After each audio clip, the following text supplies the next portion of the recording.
Welcome to SHG digital. आज हम इस वीडियो में आपको IIT मेन 2025 23 जनवरी शिफ्ट 1 का पेपर मैथ्स का पेपर डिस्कस कर रहे हैं। देखिए फर्स्ट क्वेश्चन क्या है। The value of integration e square to E4 e power log x square plus 1 का inverse upon e power log x square plus 1 inverse plus e power 6 minus log x square plus 1 inverse dx।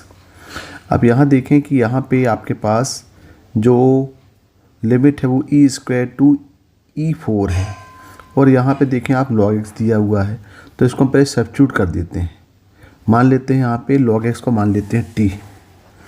यदि हम मान लें log base x equal to log x base e equal to हम t माने तो इसका integration, इसका differential हो जाएगा ये log x का 1/x और dx इक्वल हो जाएगा dt। अब इसके हम लिमिट चेंज कर दें तो यदि यहाँ पे हम ई स्क्वायर पुट करें तो t इक्वल टू आएगा और अपर लिमिट E4 पुट करेंगे तो t इक्वल टू 4 आएगा।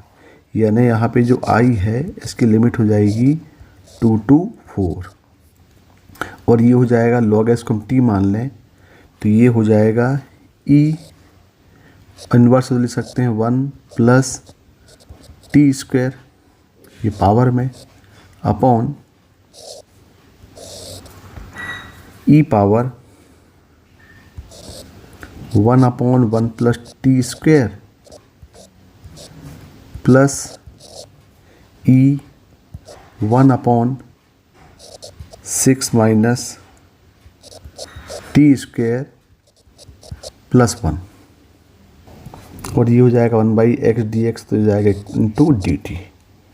अब देखें यहाँ पे अब ये 2 to 6 दिया और यहाँ पे 6 दिया है तो यहाँ पे हम एक प्रॉपर्टी अप्लाई कर देते हैं कि a to b f(x) dx equal to a to b f a plus b minus x dx।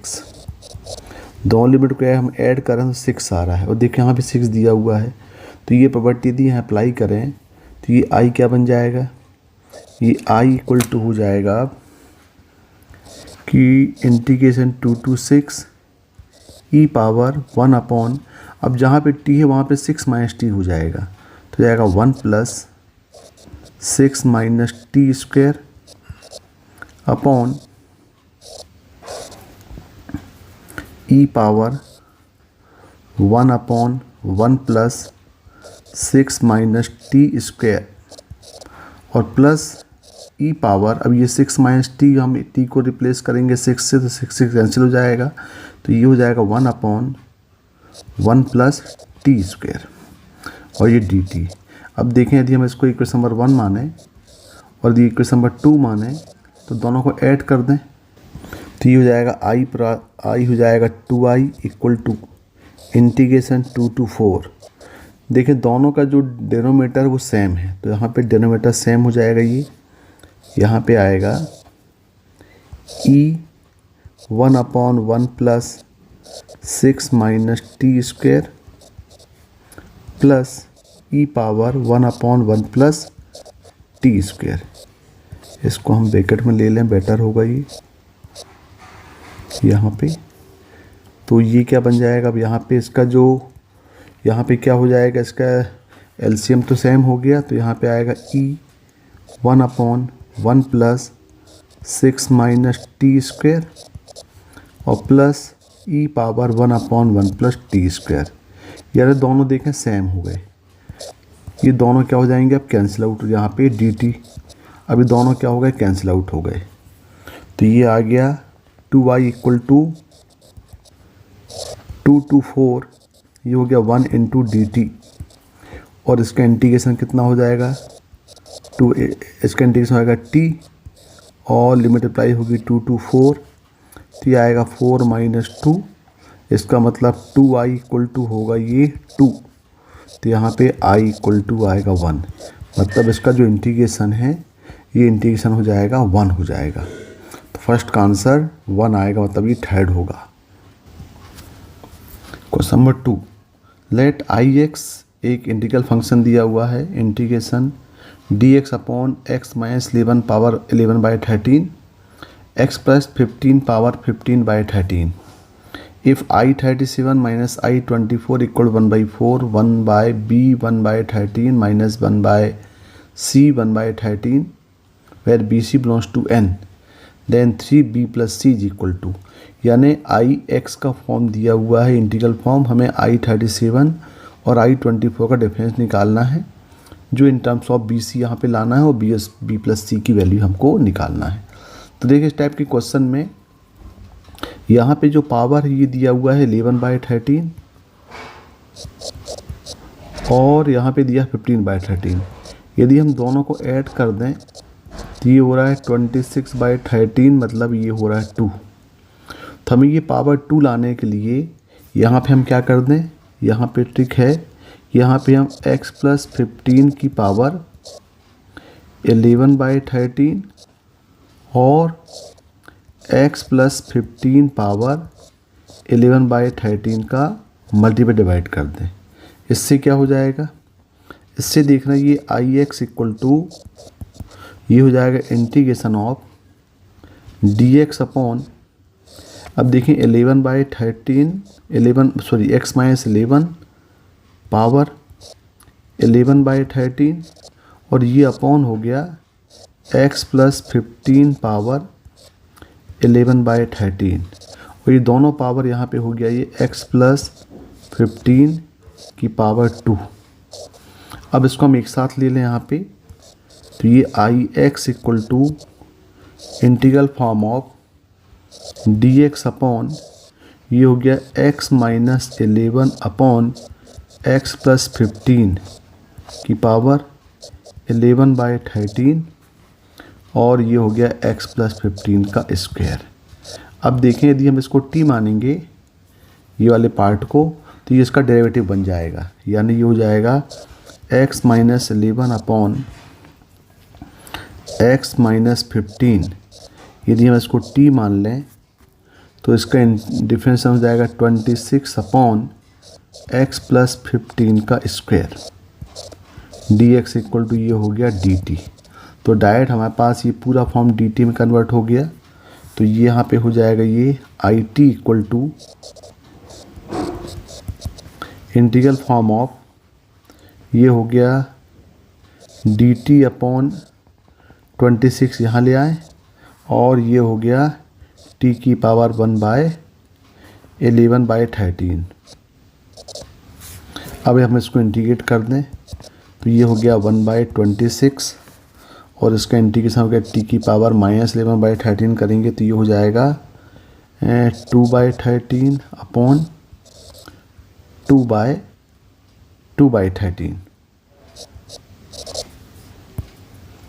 ये आ जाएगा। उसको सिंप्लीफाई करेंगे तो यहाँ पे हो जाएगा ये इक्वल टू, अब चाहे तो यहाँ t की वैल्यू पुट कर दें, t की वैल्यू करेंगे तो ये 11 और ये 2 कैंसिल होगा, मतलब ये हो जाएगा 1/4 और t की वैल्यू पुट करें वापस इन टर्म्स ऑफ x ले आएँ तो ये हो गया x minus 11 upon x plus 15 power 2/13 plus c और ये हो जाएगी वैल्यू वापस x के फॉर्म में ले आए इसको, तो हम ये Ix हो गया। अब हमें निकालना किसकी वैल्यू पूछ रहा है, ये पूछा I37 I25। तो देखें दोनों का डिफरेंस निकालें तो यहाँ से हो जाएगा ये I37 माइनस I25 ये इक्वल टू हो जाएगा 1/4। यहाँ पे हम x के प्लेस में पुट करेंगे 37 माइनस 11 हो जाएगा 26 और 37 प्लस 15 हो जाएगा 52 पावर 2/13 और प्लस माइनस कर दें तो ये हो जाएगा 1/4। अब पुट करेंगे 25 माइनस 11 करेंगे तो ये जाएगा 25 माइनस 11, सॉरी यहाँ पे 24 बोला है, I24 निकालना है, हम I25 निकाला था, यहाँ पे I24 बोला, देखें ये I24 है। तो ये हो जाएगा I24 पुट करेंगे तो ये हो जाएगा 24 माइनस 11 ये जाएगा 13 और ये जाएगा 24 प्लस 15 हो जाएगा 39 पावर 12/13। अब देखें यहाँ पे, तो यहाँ पे इक्वल टू हो जाएगा ये 1/4, और इसको ले सकते हैं हम 1/4 कॉमन ले लें तो ये जाएगा 1/2, मतलब ये जाएगा 1/2 पावर 2/13 माइनस 1 ये हो जाएगा 3/2/13। अब देखें यहाँ पे, अब ये उसको हम और सिंप्लीफाई करें तो अब आपके पास जो कंपेयर करना है यहाँ पे देखें, ये किसकी वैल्यू I37 माइनस I24 की, और ये I37 माइनस I24 को वैल्यू दिया हुआ है ये 1/4 B पावर 1/13 और C पावर 1/13, मतलब ये पावर 1/13 लाना है, और यहाँ हमारे पास पावर क्या है 2/13 है, ये पावर 2/13, तो इसको 1/13 लाने के लिए हम लिख सकते हैं इसको 1/4, और ये जाएगा 1/4 की पावर 1/13 माइनस 1/9 पावर 1/13। अब देखें, अब ये वैल्यू कितनी दिया है, एज पर क्वेश्चन ये दिया हुआ है 1/4 1/B power 1/13 minus 1/C power 1/13। अब यदि यहाँ पे कंपेयर करें हम तो यहाँ पे B इक्वल टू मिल जा रहा है डायरेक्टली 4 और C इक्वल टू मिल जा रहा है 9, और हमें निकालना है value of 3 times of B plus C, तो जाएगा 3 × 4 + 9, यानी ये हो जाएगा 3 × 13, यानी ये आ रहा है 39। तो इसका जो आंसर है, आंसर आएगा इसका 39 होगा। देखें क्वेश्चन नंबर 2 का आंसर 39, मतलब 2 का आंसर 2 होगा। Question number 3, if the function f(x) equal to 2/x sin k1 + 1x + sin k2 - 1x when x less than 0, 4 when x equal to 0, and 2/x log base e2 + k1x upon 2 + k2x when s greater than 0 is continuous at x equal 0, then k1 square + k2 square is equal to, यानी ये function जो है वो continuous दिया हुआ है। ये कहाँ पे कंटिन्यूस है, x इक्वल 0 पे है, ये इसकी लेफ्ट हैंड लिमिट है, ये वेल डिफाइंड है, और ये राइट हैंड लिमिट है। तो कोई भी फंक्शन यदि वो x कंटिन्यूस है तो क्या होना चाहिए, वो पर्टिकुलर फंक्शन में left hand limit equal right hand limit equal well defined function होना चाहिए। यहाँ limit x tends to 0 negative f(x) equal to limit x tends to 0 positive f(x) equal to f0, यानी left hand limit for 0, right hand limit for 0 and well defined, तीनों equal होगा तो function continuous कहलाएगा। तो हमारे पास यहाँ function continuous दिया हुआ है, तो पहले हम इसकी लेफ्ट हैंड लिमिट सॉल्व करते हैं। तो इसकी जो लेफ्ट हैंड लिमिट होगी, लेफ्ट हैंड लिमिट ये हो जाएगी limit x tends to 0 negative f(x), और यहाँ पे देखें लेफ्ट हैंड लिमिट कौन सी है, तो ये जो फंक्शन है ये इसका लेफ्ट हैंड लिमिट है, तो यहाँ पे f(x) की वैल्यू हो जाएगी limit x tends to 0 negative f(x) हो जाएगा ये 2/x sign k1 + 1x plus sine k2 - 1x। अब देखें यहाँ पे इसको हम सेपरेट कर सकते हैं, तो ये हो जाएगा limit x tends to 0 negative, 2 बाहर ले करके इसको हम ले सकते हैं यहाँ पे sine k1 + 1x upon x plus sine k2 - 1x upon x। अब देखें हमारे पास एक कॉन्सेप्ट यहाँ पे है लिमिट x टेंड्स टू 0 के लिए, कि limit x tends to 0 sine ax upon ax equal to 1 होता है, यानी जो कॉफिशेंट ऑफ साइन x का जो कॉफिशेंट है वो यहाँ पे ax हो जाए तो ये 1 होगा। तो यहाँ पे देखें ये ax है तो यहाँ भी ax होना चाहिए, तो यहाँ पे यदि ये इसको 1 लाना है तो ये k + 1 से यहाँ पे क्या करना पड़ेगा, k1 + 1 से यहाँ पे हम क्या कर दें, मल्टीप्लाई डिवाइड कर दें। यहाँ भी हम k1 + 1x से के प्लस 1 एक्स से मल्टीप्लाई डिवाइड कर दें। बिल्कुल सिमिलर यहाँ भी हम मल्टीप्लाई डिवाइड कर सकते हैं यहाँ भी। तो ये हो जाएगा into k2 minus 1 upon k2 minus 1x। तो इससे हमने इसको मल्टीप्लाई डिवाइड कर दिया। और जब यहाँ पे हम लिमिट अप्लाई करेंगे तो ये जो पार्ट है ये पार्ट हो जाएगा इक्वल टू 1 हो जाएगा। और यहाँ भी देखें आप, ये पार्ट भी इक्वल टू लिमिट के साथ 1 हो जाएगा। अब यहाँ बचेगा क्या?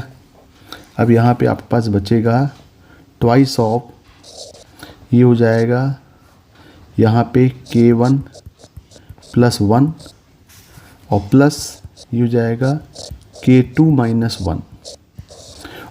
तो ये इक्वल टू यहाँ पे हम सॉल्व करेंगे तो यहाँ पे ये 1 और 1 कैंसिल आउट हो गए, तो जाएगा twice of k1 plus k2।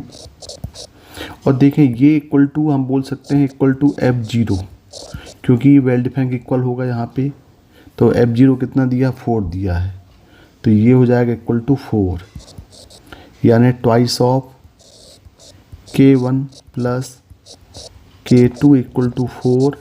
तो यहाँ से इक्वेशन मिल जाएगा k1 plus k2 equal to, ये हम मान लें इक्वेशन नंबर 1। अब हम राइट हैंड लिमिट को सॉल्व करें तो देखें राइट हैंड लिमिट के लिए फंक्शन क्या दिया हुआ है? 2/x log e2 plus k1x upon 2 plus k2x। तो राइट हैंड लिमिट ये हो गया function 2/x log e1 plus 2 plus k1x upon 2 plus k2x। अब ये लॉग का फंक्शन दिया है, तो लॉग के फंक्शन के लिए हमारे पास से फॉर्मूला होता है लॉगरिथमिक फॉर्म में कि limit x tends to 0 log 1 plus x upon x equal to 1 होता है। इस फॉर्म में हमारे पास जब भी कोई लॉग का क्वेश्चन हो लिमिट में तो हम इस फॉर्म में अप्लाई करते हैं। तो log 1 plus x upon x लाना है, मतलब ये x बस है, तो यहाँ पे 1 हमें लाने के लिए हमें यहाँ पे +1 और -1 करना पड़ेगा। तो देखिए यहाँ पे पहले हम +1 -1 करते हैं यहाँ पे। तो ये हो जाएगा limit x tends to 0 positive 2/x, ये जाएगा log 2 plus k1x upon 2 plus k2x। यहाँ पे हम कर दें -1 और +1। अब हम इस पार्ट को सॉल्व कर लें तो हो जाएगा 2/x log, यहाँ पे क्या हो जाएगा? ये एलसीएम आएगा इसका 2 प्लस k2x, या होगा 2 plus k1x minus 2 minus k2x, और ये +1 आउटसाइड ये। अब इसको सॉल्व करेंगे तो ये 2 और 2 तो कैंसिल हो गए। यहाँ पे आ गया limit x tends to 0 positive 2/x log k1 minus k2x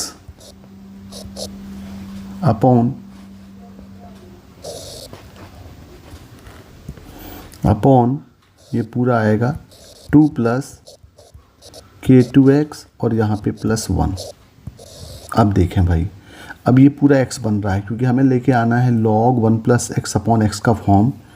तो ये x है तो इससे हमें मल्टीप्लाई डिवाइड करना पड़ेगा।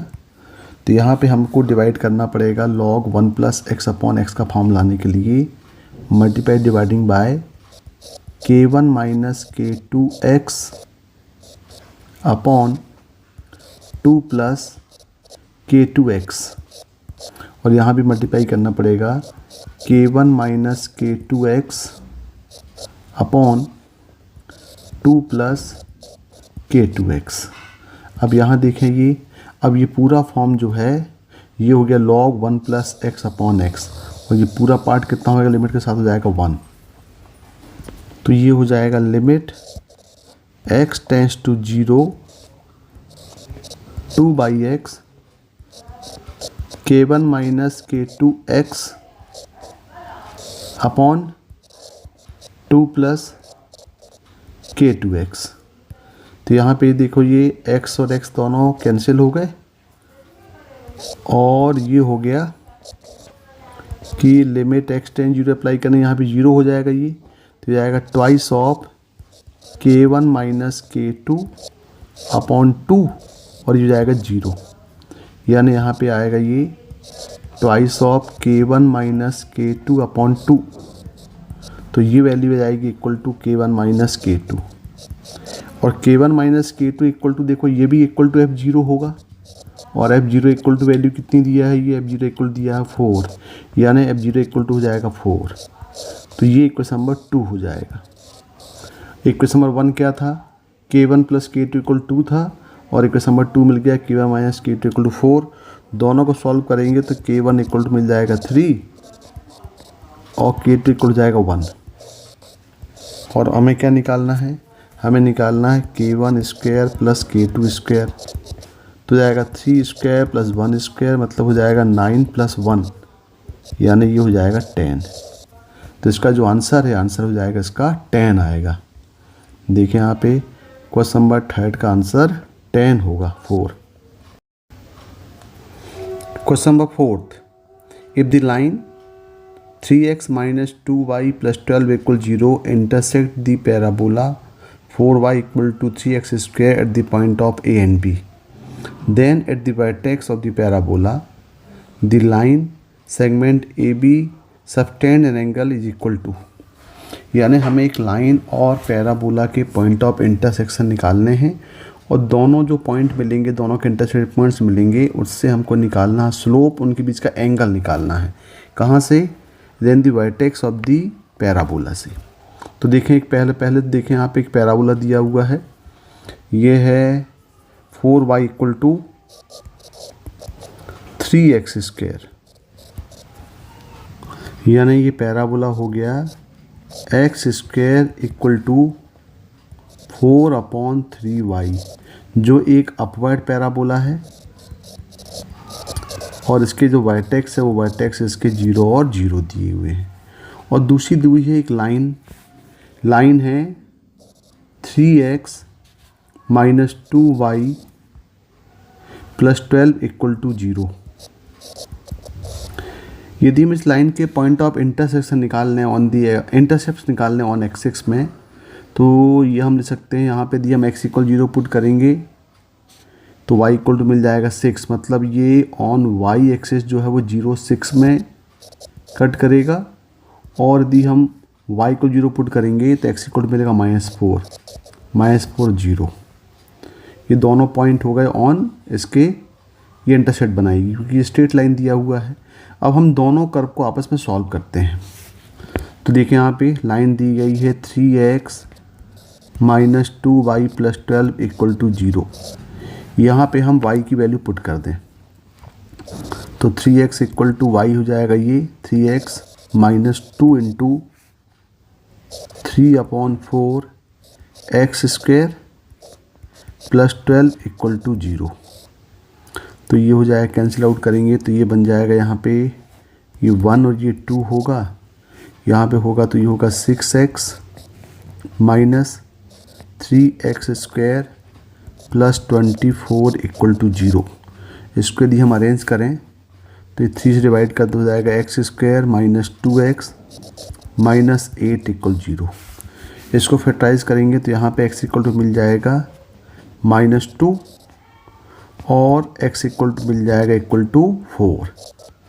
अब यदि हम पॉइंट ऑफ इंटरसेक्शन निकाल लें तो यदि x इक्वल टू -2 है तो y इक्वल टू मिल जाएगा 3 और यदि हम x इक्वल टू 4 पुट करेंगे तो y इक्वल टू मिल जाएगा 12। इसका मतलब इसके जो पॉइंट ऑफ इंटरसेक्शन है ये मिल गए, एक पॉइंट A मान लेते हैं, ये मिल गया -2 और 3 और दूसरा पॉइंट B जो है ये पॉइंट मिल गया 12 और ये मिल गया आपको 4 और 12। x इक्वल टू 4 है, ये मिल गया 4 और 12।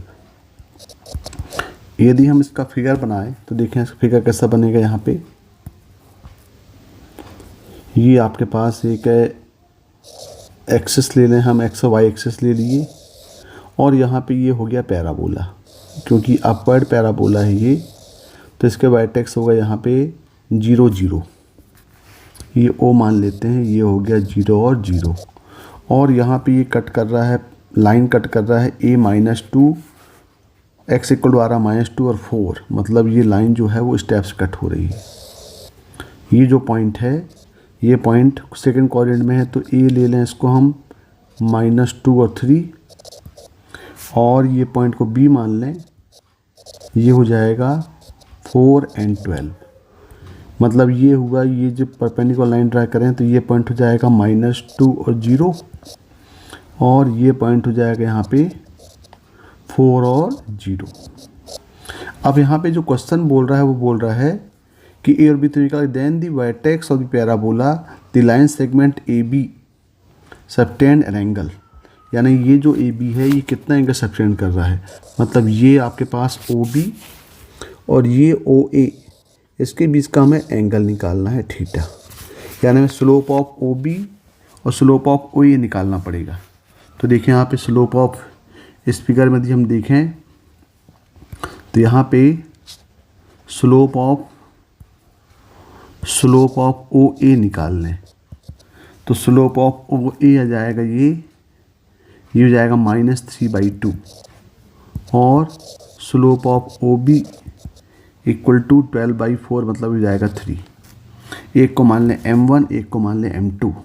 तो एंगल बिटवीन स्ट्रेट लाइंस होता है tan theta equal to m1 minus m2 upon 1 plus m1 और m2। यदि हम इसको मान लें यहाँ पे m1 मान लें और इसको इक्वल टू मान लें m2, तो ये हो जाएगा आपका स्लोप तो निकल गया। स्लोप का फॉर्मूला मालूम है y2 minus y1 upon x2 minus x1, तो ये तो ऑलरेडी 0 0 है, तो डायरेक्ट हो जाएगा ये। तो यहाँ पे हो जाएगा इक्वल टू -3/2 -3 अपॉन 1 और माइनस ये हो जाएगा 3 3 जा 9, 9/2, तो ये इक्वल टू आ रहा है 9/7, यानी ये एक्यूट एंगल आ रहा है, ये पॉजिटिव आ रहा है, इसका मतलब क्या आ रहा है, एंगल एक्यूट आ रहा है। तो थीटा इक्वल टू हो जाएगा tan इनवर्स 9/7। तो ये जो पैराबोला का वर्टेक्स है, ये जो एंगल है, ये एंगल कितना बन रहा है, theta equal to tan inverse 9/7 बना रहा है। देखें इसका ऑप्शन क्या है, ये इसका आंसर जो है 9/7 ये दिया है, तो 4 का आंसर 4 मतलब tan इनवर्स 9/7 होगा। Question number 5, let a curve y equal to fx passing through the point 0, 5 and log 2k if the curve satisfying the differential equation 2 in bracket 3 plus y e2x dx minus 7 plus e2x dx dy equal to 0, then k is equal to. तो ये आपके पास curve दिया हुआ है, तो इसको हम simply variable separation से सॉल्व कर सकते हैं। देखें क्या हो जाएगा, ये इसको सकते हैं 2i of y plus 3 e2x dx equal to 7 plus e2x dy। तो इसको हम अरेंज करें वेरिएबल सेपरेशन का मतलब हो गया कि y के फंक्शन को dy के पास और x के फंक्शन को dx के साथ ले आएँ। तो देखो यहाँ पे x का फंक्शन dx यहाँ पे है, तो हो जाएगा twice of e2x upon 7 plus e2x और dx equal to dy upon y plus 3। ये अब ये वेरिएबल सेपरेशन से इसको हम इंटीग्रेट कर दें। यदि हम इसको इंटीग्रेट करेंगे तो यहाँ पे देखो 7 प्लस e2x को मुट्ठी लेना पड़ेगा, तो लेफ्ट हैंड साइड में यदि इंटीग्रेट करें तो 7 प्लस e2x को यदि हम यहाँ पे t माने तो ये हो जाएगा twice of e2x dx equal dt आएगा, यानी पूरे का पूरा dt ऊपर आ रहा है, सिंपल लॉग का फॉर्म बन जाएगा। तो ये हो जाएगा log of 7 plus e2x equal to, ये भी सिंपल लॉग में आएगा, लॉग ऑफ y प्लस 3 और प्लस हम एक कांस्टेंट यहाँ पे log c ऐड कर दे रहे हैं। अब यहाँ देखें, अब इसको हम ले सकते हैं यहाँ पे log a plus log a भी होता है, तो ये जाएगा log of 7 plus e2x equal to log c y plus 3। अब ये जो है, अब यहाँ से log हटा दें, दोनों तरफ बेस e ले लें, तो ये बन जाएगा 7 plus e2x equal to C Y plus 3। अब यहाँ पे देखें कुछ पासिंग पॉइंट दिया ताकि हम सी निकाल लें, तो यहाँ दिया 0 और 5, तो इसको हम 0 5 से पास करा दें, मतलब हम x इक्वल 0 पुट करें, y इक्वल टू पुट कर दें 5, तो ये जाएगा 7 प्लस e0 हो गया 1 इक्वल टू सी, ये हो गया 5 प्लस 3 यानी 8। तो सिंपल यहाँ पे c इक्वल टू हो गया, ये 1 आ गया। c इक्वल टू 1 को यहाँ पे पुट कर दें तो हमारे पास जो फंक्शन होगा ये हो जाएगा 7 plus e2x equal to y plus 3। अब इस फंक्शन में फिर हमें निकालना है k की वैल्यू, तो एक और पासिंग पॉइंट दिया हुआ है, ये दिया है log 2k, तो यहाँ पे हम इसको पास करा दें log 2 बेस e और k से, तो ये जाएगा 7 plus e twice of log base 2 log 2 base e equal to k plus 3। तो यहाँ पे हो जाएगा ये 7 प्लस ये हम देता है e, इसको सकते हैं log 4 base e equal to k plus 3। तो ये जाएगा 7 plus 4 equal to k plus 3। तो यहाँ पे k इक्वल टू आ जाएगा, यहाँ पे k इक्वल टू आएगा 8। तो इसका आंसर कितना होगा, इसका आंसर होगा k इक्वल टू 8 आएगा। देखिए यहाँ पे ये 8 दिया हुआ है, तो फिफ्थ का आंसर 2 होगा। Question number 6, let fx equal to log x and gx equal to x4 minus 2x cube plus 3x square minus 2x plus 2 upon 2x square minus 2x plus 1, then the domain of fog. हमें fog का domain निकालना है। Fog का मतलब हो गया, fog मतलब होता है f of gx, it means f of gx। अब f ऑफ gx करेंगे फंक्शन ऑफ x है, तो ये हो जाएगा log e gx। तो यहाँ देखें कि हमें इसका डोमेन निकालना है log gx का। अब log gx का डोमेन निकालें तो हमें मालूम है कि log x इज डिफाइन कब होता है डिफाइन, ये जब s ग्रेटर देन 0 हो, मतलब डोमेन ऑफ f का जो डोमेन है ये हो गया x ग्रेटर देन 0। तो यहाँ पे x के बेस में क्या है, gx है, तो यहाँ पे gx भी ग्रेटर देन 0 हो जाएगा, gx ग्रेटर देन 0। और gx की वैल्यू क्या है, ये है x4 minus 2x cube plus 3x square minus 2x plus 2 upon 2x square minus 2x plus 1। ये पूरे एक्सप्रेशन को ग्रेटर देन 0 बताना है। अब ये ग्रेटर देन 0 दिया है, तो हमें निकालना है कि x की वैल्यू क्या होगी, वो इसका डोमेन यानी इसका डोमेन निकालना है। तो देखिए पहले जब भी ये py/q के फॉर्म में है तो पहले हम डिनोमिनेटर चेक करते हैं। तो देखिए यहाँ पे यदि आपके पास कोई expression ax square plus bx plus c, ये ऑल एक्सप्रेशन ग्रेटर देन 0 कब होगा, जब इसका a जो है वो ग्रेटर देन 0 हो और इसका d जो है वो लेस देन 0 हो, तो ये एक्सप्रेशन ऑलवेज ग्रेटर देन 0 होता है। और बिल्कुल सिमिलर यदि ax कोई quadratic expression ax square plus bx plus c less than 0 कब होगा, जब a लेस देन 0 है और d भी लेस देन 0 है। तो ये डिनोमिनेटर जो दिया है इसका हम डिस्क्रिमिनेंट चेक कर लें। देखें यहाँ पे कि 2x square minus 2x plus 1, इसका डिस्क्रिमिनेंट चेक करें तो d इक्वल टू होता है b स्क्वायर माइनस 4ac। तो b स्क्वायर हो जाएगा ये 4 माइनस 4ac, मतलब ये हो जाएगा 8, और 8 मतलब ये क्या हो गया इक्वल टू माइनस 4 मतलब लेस देन 0। और इसका जो a है ये ऑलरेडी ग्रेटर देन 0 है, क्योंकि यहाँ पे a इक्वल 2 है। तो हम ये बोल सकते हैं कि 2x square minus 2x plus 1 must be greater than 0 हो जाएगा। जब ये ग्रेटर देन 0 हो गया तो ये जो वैल्यू है ये नेगलेक्ट हो जाएगी, क्योंकि हमेशा पॉजिटिव है वैल्यू ये। तो हमारे पास क्या बचेगा फिर, अब यहाँ पे बचेगा x4 minus 2x cube plus 3x square minus 2x plus 2, ये ग्रेटर देन 0। जो इसका सॉल्यूशन तो आ गया, यहाँ पे हम बोल सकते हैं कि x बिलोंग्स टू r हो गया डेरिवेटर के लिए। अब इसके लिए चेक करें तो x4 minus 2x³ plus 3x², इसको हम ले सकते हैं यहाँ पे यदि हम इसको ब्रेक करें तो ये हो जाएगा x4 minus 2x³ plus 2x² plus x² minus 2x plus 2, ये भी ग्रेटर देन 0 होगा। अब यहाँ से हम ये फर्स्ट ही स्टेप से यहाँ से हम x² कॉमन ले लें।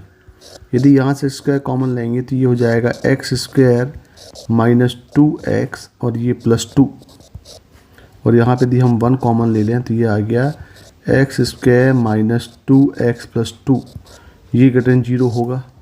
अब यहाँ से x² minus 2x plus 2 common ले लें तो ये हो जाएगा x² माइनस 2x प्लस 2, और ये हो गया x² प्लस 1, ये ग्रेटर देन 0 है। मतलब ये हुआ कि भाई x² प्लस 1 तो ऑलरेडी ग्रेटर देन 0 होगा। अब हम चेक करते हैं कि x² माइनस 2x प्लस 2, इसकी पॉसिबिलिटी चेक करते हैं तो यहाँ भी देखें, यहाँ पे a जो है वो ग्रेटर देन 0 है और इसका डिस्क्रिमिनेंट भी नेगेटिव आ रहा है। मतलब ये एक्सप्रेशन भी ऑलवेज क्या होगा, ये भी पॉजिटिव होगा। तो ये भी पॉजिटिव है और ये भी पॉजिटिव है। इसका मतलब ये हुआ कि x² माइनस 2x प्लस 2 और x² प्लस 1 ये ऑलवेज ग्रेटर देन 0 हो जाएगा, विच इज़ ट्रू। ये ऑलवेज ट्रू है, यानी कि इसके लिए ट्रू है तो x जो होगा ये बिलोंग्स टू क्या हो जाएगा, एवरी रियल नंबर के लिए ये ऑलवेज ट्रू होगा। तो इसका जो आंसर है वो आंसर इसका r होना चाहिए। तो देखें 6 का आंसर ये दिया है r, तो 6 का आंसर जो होगा वो 1 होगा। Question number 7, let the arc AC of a circle sustain a right angle at the center O. If the point B on the arc AC divides the arc AC such that length of arc AB raised to length of arc BC equal to 1/5 and OC vector equal to alpha OA vector plus beta OB vector, then alpha equal to √2 in bracket √3 minus 1 beta is equal to, यानी हमें दिया हुआ है पहले arc दिया हुआ है AC, देखिए यहाँ पे, तो ये आर्क हम मान लेते हैं कि आर्क यहाँ पे AC दिया हुआ है और इसका जो सेंटर है ये सेंटर दिया हुआ है O। अब इस आर्क में सर्कल सस्टेन्ड राइट एंगल, ये पूरा एंगल जो है ये कितना है, राइट एंगल दिया हुआ है, ये एंगल 90 डिग्री है at the centre O। If the point B on the arc AC, यहाँ पे हम एक पॉइंट B ले लें, आर्क AC में एक पॉइंट ले लें B on the arc AC, divide the arc AC the length of AB is 1, यानी ये लेंथ 1 है, लेंथ ऑफ AB 1 है और लेंथ ऑफ AC जो है ये 5 है। एंड एक वेक्टर दिया हुआ है OC equal to alpha OA plus beta OB, देन अल्फा इक्वल टू √2 √3 माइनस 1। तो देखिए यहाँ पे हमने यहाँ पॉइंट B ले लिया है। अब यदि हम इस B को यहाँ पे ज्वाइन कर दें, इसको भी हम यहाँ पे यदि हम ज्वाइन कर दें तो ये भी रेडियस हो जाएगा, ये हमने ज्वाइन कर दिया। और मान लें कि ये है वेक्टर, इसको B मान लें, इसको मान लें वेक्टर A और ये OC के लेंथ को मान लें वेक्टर C मान लें, इसको ये वेक्टर C मान लिया। Let vector OA equal to A, OB equal to vector B and OC equal to vector C, ये हमने मान लिया। और दिया क्या है, यहाँ पे दिया हुआ है OC equal to alpha OA plus beta OB, यानी ये हो जाएगा vector C equal to alpha vector A plus beta vector B। तो एक पार्ट तो ये मिल गई आपके पास। अब यहाँ पे हम देखें, अब यहाँ पे पूरा जो आर्क AC इसको 1:5 डिवाइड कर रहा है और पूरा एंगल 90 है। तो यदि हम इसको देखें कि भाई ये यदि 1 में AB का लेंथ 1 है तो ये जो एंगल होगा ये हो जाएगा 15 डिग्री और ये 5 है तो ये हो जाएगा 75 डिग्री, क्योंकि दोनों का सम कितना दिया है, ये दिया हुआ है 90 डिग्री। तो यहाँ पे देखें कि एंगल यदि यहाँ पे देखें आप कि एंगल AOC ये इक्वल टू दिया हुआ है 90 डिग्री। जब AOC इक्वल 90 डिग्री है, इसका मतलब है कि vector A dot vector C का जो प्रोडक्ट है वो 0 हो जाएगा। और बिल्कुल सिमिलर यहाँ पे देखें कि एंगल AOB ये इक्वल दिया हुआ है 15 डिग्री। अब AOB का एंगल में यदि हम वेक्टर फॉर्म में लिखें तो A और B के बीच का एंगल है ये, तो हो जाएगा A dot B equal to mod of A into mod of B cos 15 degree. तो यहाँ पे आप यहाँ पे देखें, अब यहाँ पे दिया हुआ है क्या, let the arc AB the circle separate right angle at the centre O। मान लें हम इसका रेडियस जो है 1 रेडियस मान लेते हैं, ये रेडियस भी 1 मान लेते हैं, इसको भी 1 मान लेते हैं, इसको भी मान लेते हैं। तो यहाँ पे मॉड ऑफ A और मॉड ऑफ B सब 1 हो जाएगा। तो ये जाएगा A dot B equal to ये जाएगा कॉस ऑफ 15 डिग्री। बिल्कुल सिमिलर एंगल एंगल देख लें, अब BOC देख लें, तो एंगल BOC इक्वल टू ये है 75 डिग्री।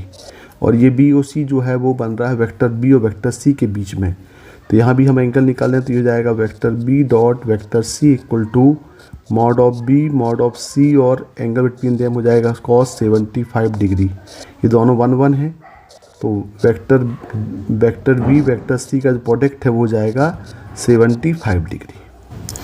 नाउ अब ये आपके पास मिला result vector C equal to alpha vector A plus beta vector B। यहाँ पास A dot C A dot B B dot C की वैल्यू मालूम है, तो यहाँ पे हम इक्वेशन नंबर 1 मान लें। तो यहाँ पे हम लेते हैं कि dot product both side with B, with दोनों ले लें A और B। हम पहले लेते हैं डॉट प्रोडक्ट विथ A, तो ये जाएगा C dot A equal to alpha A dot A plus beta B dot A। ये सब वेक्टर्स हैं। तो यहाँ पे हो जाएगा ये C डॉट A की वैल्यू हो जाएगी 0 equal to alpha A dot A हो जाएगा 1 प्लस बीटा, और B डॉट A की वैल्यू हो जाएगी कॉस 15 डिग्री। यानी यहाँ पे मिल गया alpha equal to minus beta cos 15 degree. एक रिजल्ट ये मिल गया। बिल्कुल सिमिलर यहीं पे हम डॉट प्रोडक्ट ले लें, यहाँ पे इक्वेशन 1 में डॉट प्रोडक्ट विद B ले लें। तो now dot product with vector B both side, तो यहाँ हो जाएगा ये C dot B equal to alpha A dot B plus beta B dot B।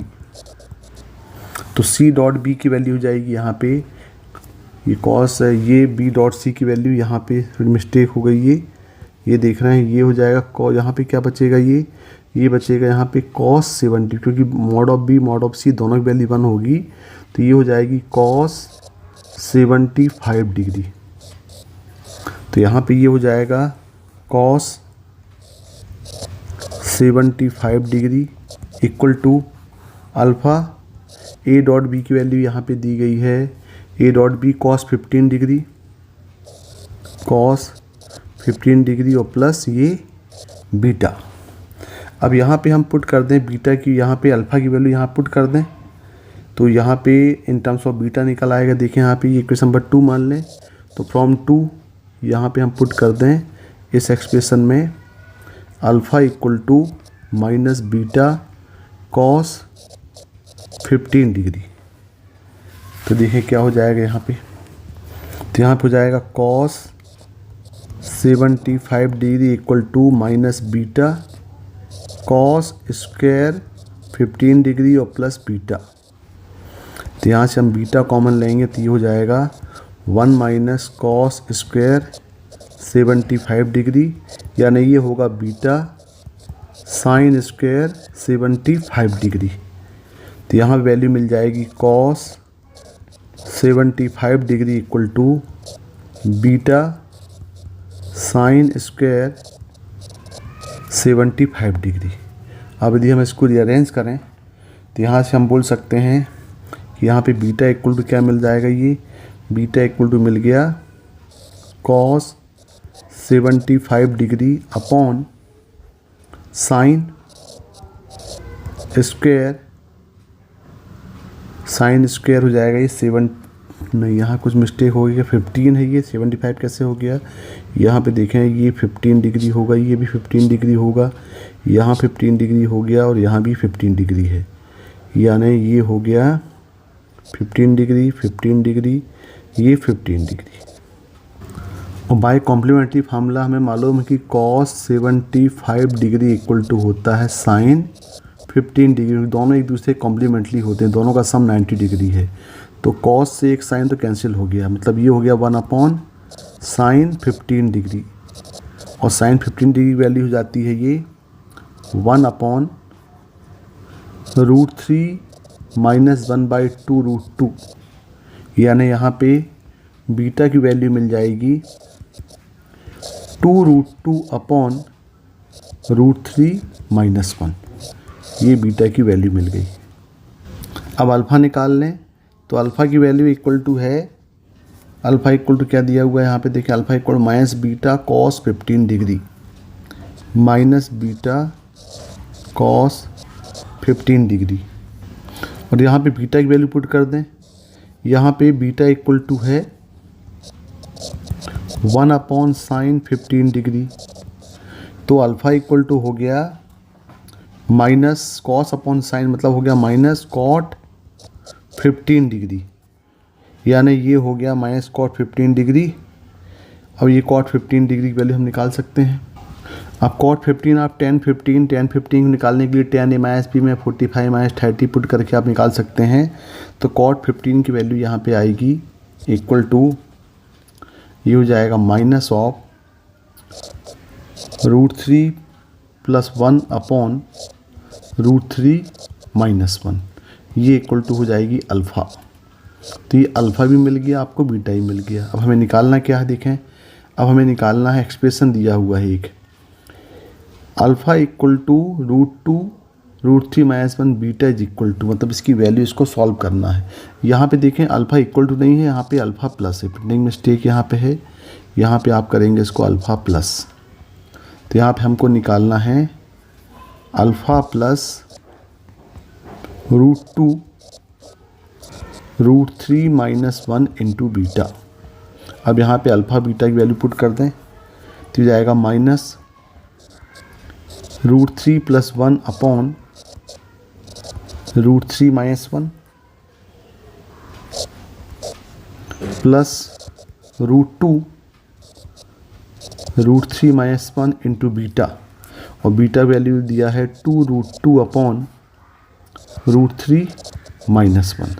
अब देखिए इसके जो ऑप्शंस वो किस फॉर्म में दिए हैं पहले, अब इसके ऑप्शन देख रहे हैं ये सिंप्लीफिकेशन फॉर्म में है, तो हम इसको पहले सिंप्लीफाई करें। अब ये पार्ट तो कैंसिल हो गया। यहाँ पे करते हैं इसका रिस्लाइजेशन। यदि यहाँ पे इसका रिस्लाइजेशन करेंगे तो ये हो जाएगा माइनस ऑफ √3 प्लस 1 का स्क्वायर अपॉन, यहाँ पे √3 माइनस 1 से मल्टीप्लाई डिवाइड कर दिया, तो ये जाएगा 3 माइनस 1 प्लस ये हो जाएगा यहाँ पे 4। अब यहाँ पे सॉल्व करेंगे तो ये हो जाएगा आपका माइनस ऑफ, इसको सॉल्व करें तो हो जाएगा 3 प्लस 1 प्लस 2 डिवाइडिंग बाय 2, और ये हो गया प्लस 4। अब यहाँ पे इसको एलसीएम लेके सॉल्व करेंगे तो एलसीएम हो जाएगा इसका 2, यहाँ हो जाएगा माइनस 4 प्लस 2 और प्लस ये हो जाएगा 8, यानी ये हो जाएगा -4 माइनस 2 प्लस 8/2, यानी ये हो गया 4 माइनस 2√2/2। यहाँ से हमने 2 कॉमन लिया तो ये हो गया 2 माइनस √2/2, ये 2 और 2 दोनों। यहाँ देखें भाई √3 प्लस 1 का स्क्वायर हो जाएगा 3 प्लस 1 प्लस 2√3 होगा, ये यहाँ पे 2√3 आएगा, ये यहाँ पे ये 2√3, यहाँ भी ये 2√3, तो 2 कैंसिल होंगे, तो इसका जो आंसर है ये आंसर आएगा 2 माइनस √3 होगा। देखें इसका answer 2 minus root three, 2 minus root three, यानी 7 का आंसर 1 होगा। Question number 8, if the first terms of an AP is 3 and the sum of its first 4 term is equal to the 1/5 of the sum of next 4 terms, then the sum of the first 20 term is equal to। ये तो easy question है। यहाँ पे एक AP की series दी गई है, तो मान लें कि let if A1 A2 A3 up to AN, ये आपके पास सीरीज AP में दिया है। इसमें जो फर्स्ट टर्म है T1 इक्वल टू ये दिया हुआ 3, और क्वेश्चन में बोल रहा है the sum of the first 4 terms, यानी T1 plus T2 plus T3 plus T4, ये फर्स्ट 4 टर्म का सम जो है ये equal to 1/5 of the sum of the next 4 term. Next 4 मतलब हो जाएंगे T5 plus T6 plus T7 plus T8, ये गिवन है। तो T1 plus T2 plus T3 plus T4 को हम बोल सकते हैं S4 और इक्वल टू 1/5, और ये नेक्स्ट 5 से 8 तक का सम है, यानी इसको हम बोल सकते हैं कि टोटल सम 8 है, इसमें से फर्स्ट 4 माइनस होगा तो ये हो जाएगा S8 माइनस S4 हो गया। इसको हम सॉल्व करेंगे तो जाएगा 5 times of S4 equal to S8 minus S4, तो यहाँ पे हो गया ये 6 S4 इक्वल टू S8।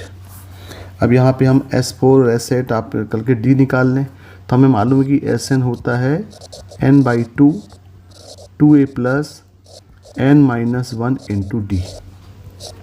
तो सम ऑफ n टर्म्स का फॉर्मूला यहाँ पे लगा दें, तो सम ऑफ n टर्म्स करेंगे तो ये सम ऑफ 4 टर्म बोल रहा है, ये तो जाएगा 6 times of sum of 4 terms हो जाएगा ये 4/2, ये हो जाएगा 2a, a कितना दिया है, a दिया हुआ 3 प्लस 4-1 इंटू D, ये इक्वल टू हो जाएगा S8 मतलब 8/2 2 इंटू 3 प्लस 8-1 इंटू D। तो यहाँ पे सॉल्व करेंगे तो ये हो गया आपका 2, ये कैंसिल हुआ, ये हो गया आपका 2 और 2, यहाँ पे दोनों कैंसिल कर दें पहले, या फिर ये 2 का ये हो गया 4 और ये हो गया यहाँ पे 3, तो ये हो गया 12, 6 plus 3D equal to 4 times of 6 plus 7D।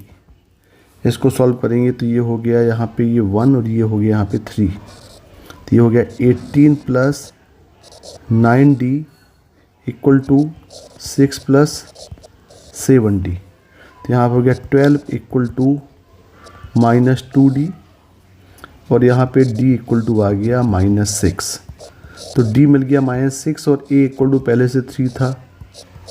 अब क्वेश्चन क्या बोल रहा है, क्वेश्चन निकालना है, हमें निकालना सम ऑफ 20 टर्म, मतलब S20 निकालना है, तो यहाँ पे S20 हो जाएगा 20/2 2a 2 इंटू 3 प्लस n-1 मतलब 19 इंटू D हो जाएगा -6, तो ये हो गया इक्वल टू 10 6 -114, तो ये हो गया -1080। तो इसका जो आंसर है ये आंसर होगा -1080। देखें यहाँ पे ये 8 का आंसर दिया हुआ है, -1080 मतलब आंसर 2, तो क्वेश्चन नंबर 8 का आंसर 2 होगा। Question number 9, let P be the foot of perpendicular from the point Q 10 -3 -1 on the line x -3/7 equal to y -2/-1 equal to z + 1/-2. Then the area of the triangle right angle triangle PQR where R is the point 3 -2 and 1 is, यानी हमें निकालना है एक right angle triangle PQR का area, और P जो है मान लिया हमने P एक पॉइंट ले लिया alpha beta gamma with the photo perpendicular of line में फ्रॉम Q 10 -3 और -1। देखें यहाँ पे हम पहले एक लाइन ले लें, यहाँ पे एक लाइन मान लो, एक लाइन यहाँ पे है, ये लाइन हमने L मान लिया। तो इसके जो डायरेक्शन, इस लाइन के जो डायरेक्शन रेशियो हैं, डायरेक्शन रेशियो ये हो जाएंगे 7 -1 and 2। यहाँ पे हम एक पॉइंट मान लें, हमने एक पॉइंट मान लिया यहाँ पे P, ये हमने मान लिया अल्फ़ा बीटा और गामा, और इसके परपेंडिकुलर यहाँ पे बोल रहा है P alpha beta gamma is photo perpendicular किसका, Q से। तो ये 90 डिग्री होगा, और यहाँ पे मान ये Q है, ये पॉइंट है 10 -3 और -1। Then the area of triangle right angle triangle PQR where R is the point 3 -2 1। तो एक पॉइंट R यहाँ पे हम ले लें, ये पॉइंट R है, ये पॉइंट दिया हुआ है 3 -2 and 1। तो ये हो गया QR, और हमें निकालना है ये PQR का ट्रायंगल का एरिया। पहले हम क्या करते हैं, इस लाइन में एक पॉइंट मानते हैं, चलो इसको मान लेते हैं लैम्डा। तो एक कोई भी एक पॉइंट ले लें, any point on line L। तो ये हो जाएगा, मान लो ये पॉइंट यहाँ पे हम P ही मानते हैं पॉइंट को, ये हो जाएगा 7 लैम्डा +3 लैम्डा +2 -2 लैम्डा -1। अब देखें यहाँ पे, अब ये इसके परपेंडिकुलर है, तो direction ratio of the line and direction ratio of PQ का जो डॉट प्रोडक्ट होगा वो 0 होगा। तो पहले हम निकालते हैं डायरेक्शन रेशियो ऑफ PQ। देखिए यहाँ पे डायरेक्शन रेशियो ऑफ PQ ये हो जाएगा, तो P के कोऑर्डिनेट की हम P इसी को मान लेते हैं, चलो ये 7 लैम्डा +3 x2 - x1 करेंगे -10 लैम्डा +2 +3 -2 लैम्डा -1 +1। इसको सॉल्व करें तो ये हो जाएगा 7 लैम्डा -7 लैम्डा +5 -2 लैम्डा। ये होगा डायरेक्शन रेशियो ऑफ PQ हो गए। और डायरेक्शन रेशियो ऑफ लाइन मालूम है आपको, ये कितना दिया, 7 -1 और 2। तो यहाँ पे क्या बोल, यहाँ पे हम बोल सकते हैं कि PQ is perpendicular on line L। इसका मतलब ये होगा कि direction ratio of PQ and dot direction ratio of line, यानी इसको हम बोलते हैं B वेक्टर। ये B वेक्टर है, ये दोनों का प्रोडक्ट कितना होगा, 0 होगा। तो इसको हम सॉल्व करेंगे तो ये हो जाएगा 7 लैम्डा -7 इंटू दिया हुआ 7 plus lambda +5 into -1 plus -2 lambda into -2 = 0। अब इसको सॉल्व करेंगे तो ये हो जाएगा 49 lambda 49 plus lambda -5 plus 4 lambda = 0। तो हो जाएगा 54 लैम्डा -54 = 0। तो यहाँ पे लैम्डा = आ गया 1 आ गया।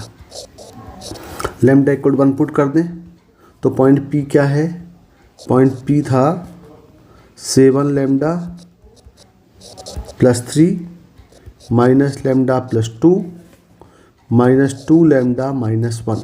यहाँ पे हम लैम्डा = 1 पुट कर दें तो ये P पॉइंट हो जाएगा 10 1 और -3। तो ये जो पॉइंट P यहाँ पे है, ये point P alpha beta gamma मिल गया। ये पॉइंट हमको मिल गया 10 3 और 1 और -3 1 और -3। तो देखें यहाँ पे अब तीनों पॉइंट हमारे पास मिल गए। P मिल गया, ये Q पॉइंट ऑलरेडी गिवन था, ये था 10 -3 एंड 1, और जो पॉइंट R है ये पॉइंट 3 -2 और 1। अब ये तीनों पॉइंट हमको मिल गए। एक triangle, right angle triangle PQR बोल रहा है, तो तीनों उसके वर्टेक्स हमारे पास मिल गए। तो अब देखें, अब तो यहाँ पे जो एरिया ऑफ राइट एंगल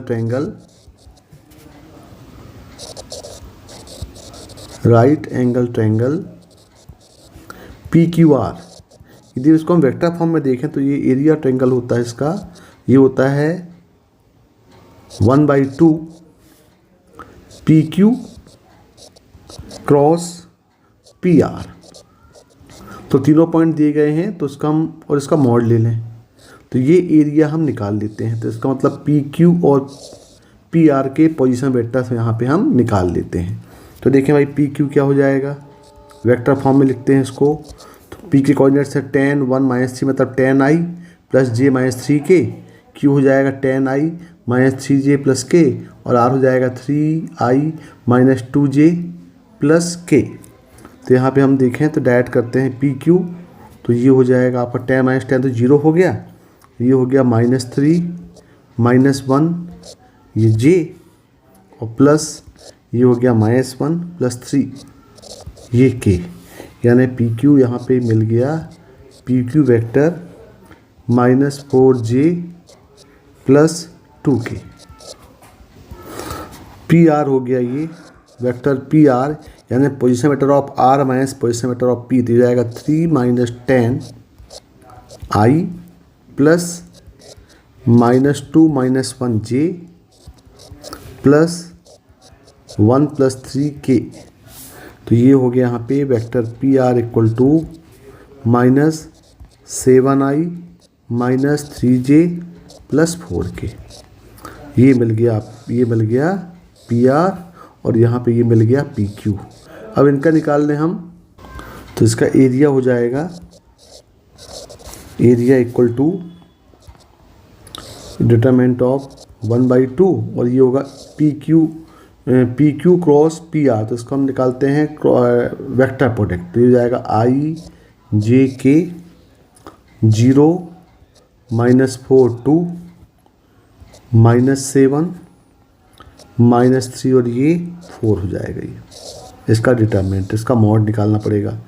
तो ये हम सॉल्व करेंगे, तो यहाँ पे आ जाएगा, ये सॉल्व करने के बाद -5i -7j -14k, और इसका हम मॉड निकालेंगे तो जाएगा √25 + 49 + 196। तो ये हो गया √270, और ये हो जाएगा 3√30। तो इसका जो PQ triangle area, right angle triangle का जो एरिया है, ये हो जाएगा 3√10। 3√10 मतलब ये आएगा 9 का आंसर 4 होगा। Question number 10, let z bar minus I upon 2z bar plus I = 1/3, z belongs to complex number with the equation of the circle with center at C. If the area of the triangle whose vertices are the point 0 0 C, यानी center of the circle, and alpha 0 is 11 square units, then alpha square = यानी हमें ये alpha निकालना है। Triangle का alpha यहाँ पे unknown दिया हुआ है। तो पहले हम निकालें कि ये एक सर्कल का इक्वेशन, तो सर्कल के पहले सेंटर निकालते हैं। तो ये कॉम्प्लेक्स फॉर्म में दिया हुआ है, जो कि दिया हुआ है mod of z1 upon z2, ये = 1/3 है।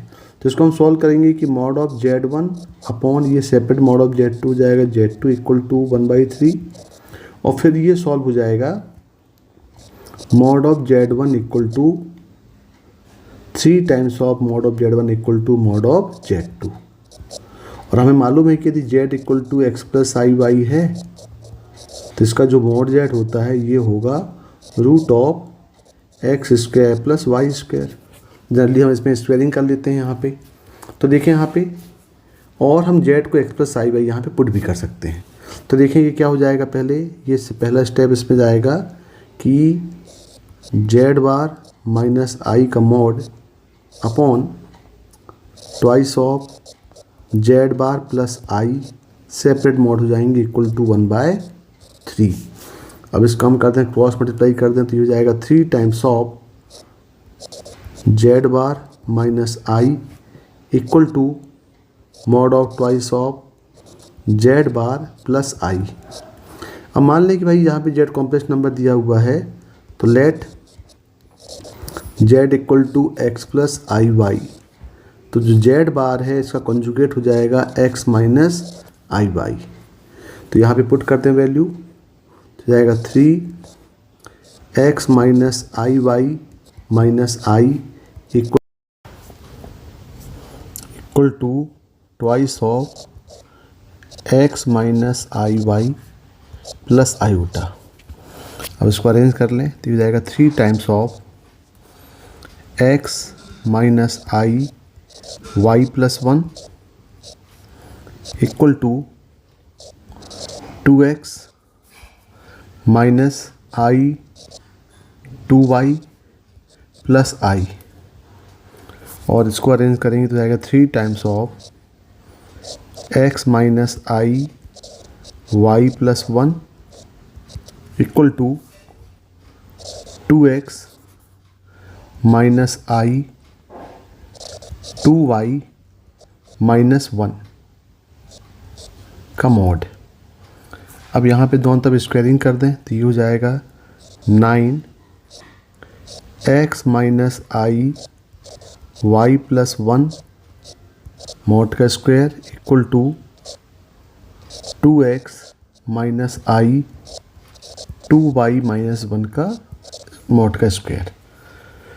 तो ये हो जाएगा 9 mod of x minus I Y मालूम है क्या होता है, ये होता है root of X square plus Y square real part का स्क्वायर प्लस इमेजनरी पार्ट का स्क्वायर। तो ये हो जाएगा root of X square plus Y plus 1 square equal to root of 4x square plus 2y minus 1 का square का whole square. यहाँ भी होल स्क्वायर है तो स्क्वायर रूट दोनों कैंसिल हो गए। अब इसको सिंप्लीफाई कर लें तो ये हो जाएगा 9x square plus 9y square plus 18y plus 9 equal to ये हो जाएगा 4x square plus 4y square minus 4y plus 1। अब इसको अरेंज करेंगे तो ये हो जाएगा 5x square plus 5y square plus 22y और प्लस 8 इक्वल टू 0। अब इसको हम परफेक्ट फॉर्म में लेके आए। परफेक्ट फॉर्म का मतलब सर्कल का जो स्टैंडर्ड फॉर्म होता है ये होता है x square plus Y square plus 2gx plus 2fy plus c equal to 0। इसके जो सेंटर हैं इसके सेंटर होते हैं -g और -f। तो इसको भी हम इसी फॉर्म में कन्वर्ट करेंगे तो ये हो जाएगा x square plus Y square plus 22/5y plus 8/5 equal to 0। तो ये जो इक्वेशन है इक्वेशन ऑफ सर्किल मिल गया। अब बोल रहे इसका सेंटर निकालना है तो कंपेयर करेंगे तो यहाँ पे 2g हो जाएगा 2g इक्वल टू 22/5 नहीं 22 ये तो 2f होगा क्योंकि यहाँ पे तो x कॉफिशेंट है नहीं, 2g जो है x का कॉफिशेंट है। तो ये जो 2g होगा ये हो जाएगा इक्वल टू 0 और 2f इक्वल टू 22/5। तो यहाँ पे जो सेंटर होते हैं ये सेंटर होंगे -g और -f। तो यहाँ पे हम -g करेंगे तो ये जाएगा 0 और -11/5। तो ये कोऑर्डिनेट ऑफ c हो गए। अब देखें आपके पास यहाँ पे क्या क्या दिया है, c ये तो 0 0 दिया, एक पॉइंट एक c हमारे पास मिल गया और एक अल्फ़ा 0 अल्फ़ा निकालना और इसका एरिया दिया हुआ है 11। तो देखिए यहाँ पे पॉइंट क्या क्या मिल गए। तो एक पॉइंट मिला है a, ये पॉइंट 0 0 है, एक पॉइंट सेंटर सी मिला है 0 और -11/5 और एक पॉइंट दिया हुआ है अल्फ़ा एन 0। तो ये तो ओरिजिन पॉइंट हो गया, ये पॉइंट ऑन एक्स एक्सिस है, ये पॉइंट ऑन वाई एक्सिस है। तो यदि हम इसका फिगर बनाएं तो देखें इसका हम यदि इसको ट्रायंगल में शो करें तो ये पॉइंट तो मिल जाएगा आपको A00, ये हो जाएगा A00 और यहाँ पे ये हो जाएगा, इस पॉइंट को हम B बोले यदि, तो ये पॉइंट हो गया B, ये हो गया अल्फ़ा और 0 और ये पॉइंट हो गया C हो गया 0 और -11/5। तो ये बन गया एक राइट एंगल ट्रायंगल बन गया। तो राइट एंगल ट्रायंगल का एरिया, ये एरिया होता है A = 1/2 बेस। तो इसका जो बेस है ये हो जाएगा अल्फ़ा और जो हाइट है ये हो जाएगी 11/5। तो हो जाएगा इंटू अल्फ़ा इंटू 11/5 है, लेकिन एरिया हमेशा पॉजिटिव होता है तो इसको हम मोड ले लें। और ये कितना दिया है, ये कुल दिया हुआ है 11। तो यहाँ पे हो जाएगा अल्फ़ा कितना मिल जाएगा, ये यहाँ पे देखें तो जाएगा ये 11 कैंसिल हो गए, तो हो गया अल्फ़ा/10 = 1। तो अल्फ़ा आ गया यहाँ पे 10। तो जब अल्फ़ा 10 होगा तो वैल्यू पूछा हुआ है अल्फ़ा स्क्वायर की, तो अल्फ़ा स्क्वायर हो जाएगा यहाँ पे 100 हो जाएगा। देखें यहाँ पे, तो यहाँ पे पूछा हुआ है अल्फ़ा स्क्वायर वैल्यू होगी 100, यानी 10 का आंसर आएगा 1 आएगा। Okay, thank you.